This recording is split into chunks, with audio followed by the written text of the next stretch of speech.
Hello guys, rainbow points में आपका स्वागत है। आज हम एक्टिव से पैसिव में पार्ट 2 में पास्ट इंडेफिनिट का पैसिव कैसे बनाया जाता है वो हम आपको बताएंगे। ठीक है, तो जिस तरह से प्रेजेंट इंडेफिनिट में helping verb is am are का प्रयोग होता है, ठीक उसी प्रकार से पास्ट इंडेफिनिट में पैसिव बनाते समय हेल्पिंग वर्ब वाज और वर का प्रयोग करते हैं। जैसे अफर्मेटिव सेंटेंस के लिए फॉर्मूला होता है, सबसे पहले नियम पहले मैंने पार्ट 1 में बताया था कि एक्टिव से पैसिव बनाते समय सब्जेक्ट को ऑब्जेक्ट और ऑब्जेक्ट को सब्जेक्ट बना देते हैं। तो सबसे पहले हम पैसिव बनाएंगे तो सबसे पहले क्या आ जाएगा, न्यू सब्जेक्ट, फिर उसके बाद हेल्पिंग वर्ब, और हेल्पिंग वर्ब क्या लगेगी, वाज वर्ब, फिर उसके बाद हाँ, तो उसके बाद हम क्रिया की तृतीय अवस्था लगाते हैं। सदैव ध्यान रखें कि पैसिव बनाते समय थर्ड फॉर्म के बाद ही क्या लगती है, बाई लगती है, और फिर उसके बाद न्यू ऑब्जेक्ट, और लास्ट में अदर्स वर्ड। जैसे ही रोट ए लेटर यस्टरडे। अब इस वाक्य को हमें पहले समझना होगा कि किस टेंस में। तो प्रेजेंट इंडेफिनिट में मैंने पहचान बताई थी आपको कि क्रिया कर्ता एक वचन के साथ एस या ईएस का होना, या कर्ता बहुवचन के साथ क्रिया की प्रथम अवस्था का होना, या डू या डज होना, ये किसके को प्रदर्शित करते हैं, प्रेजेंट इंडेफिनिट। ठीक उसी प्रकार से चाहे एक वचन हो चाहे बहुवचन हो, समस्त कर्ताओं के साथ क्रिया की कौन सी अवस्था मिलेगी, सेकंड। तो आप समझ लेना ये कौन सा टेंस है, पास्ट इंडेफिनिट। अब पास्ट इंडेफिनिट में देखिए, ये तो हमारा क्या रहा, सब्जेक्ट, ये हमारी वर्ब रही, और ये हमारा क्या रहा, ऑब्जेक्ट, और यस्टरडे जो है वो अदर्स वर्ड है। तो हम ऑब्जेक्ट को स्थान जब बदल देंगे तो ये हमारा क्या बन जाएगा, न्यू सब्जेक्ट। तो हमने न्यू सब्जेक्ट क्या बना लिया, ए नॉवेल, और नॉवेल के अनुसार फिर पास्ट इंडेफिनिट हम कर्ता के अनुसार क्या लगाएंगे, वाज या वर। तो नॉवेल एक वचन है बहुवचन, तो इसके अनुसार क्या लगेगी, तो हमने इसके अनुसार क्या लगा दी, वाज।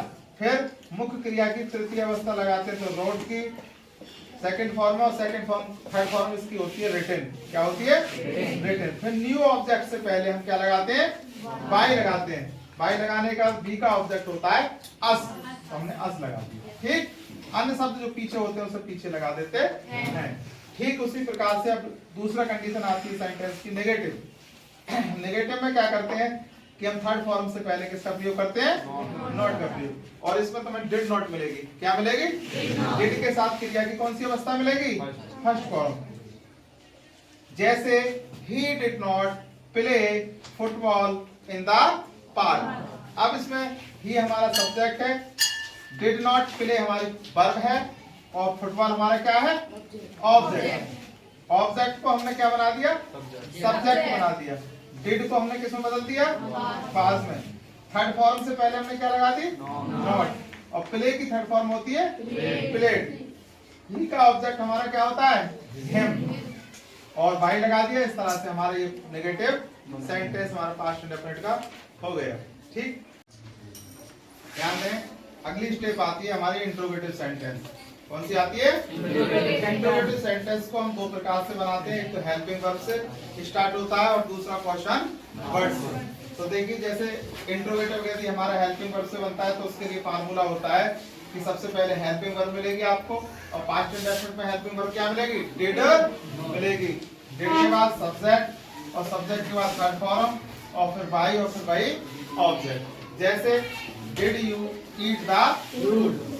अब हमारा डिड तो हमारी हेल्पिंग वर्ब है, यू हमारा सब्जेक्ट है, ये हमारी क्या है, वर्ब, और ये हमारा ऑब्जेक्ट है। तो ऑब्जेक्ट को हमें क्या करना है, सब्जेक्ट बनाना है, तो हमें इसे इसके स्थान पर ले आएंगे तो ये हमारा क्या बन जाएगा, और सब्जेक्ट बन जाएगा। तो जैसे जब डिड अगर हमारी हेल्पिंग जैसे थी उसी को परिवर्तित कर देंगे तो फूड हमारा क्या है, एक वचन। क्या है, एक वचन। एक वचन के अनुसार हम क्या लगाते हैं, वाज। न्यू ऑब्जेक्ट हमारा बन गया द फूड।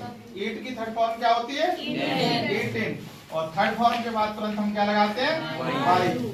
यू का ऑब्जेक्ट क्या होता है, यू लगा दिया, पीछे क्वेश्चन।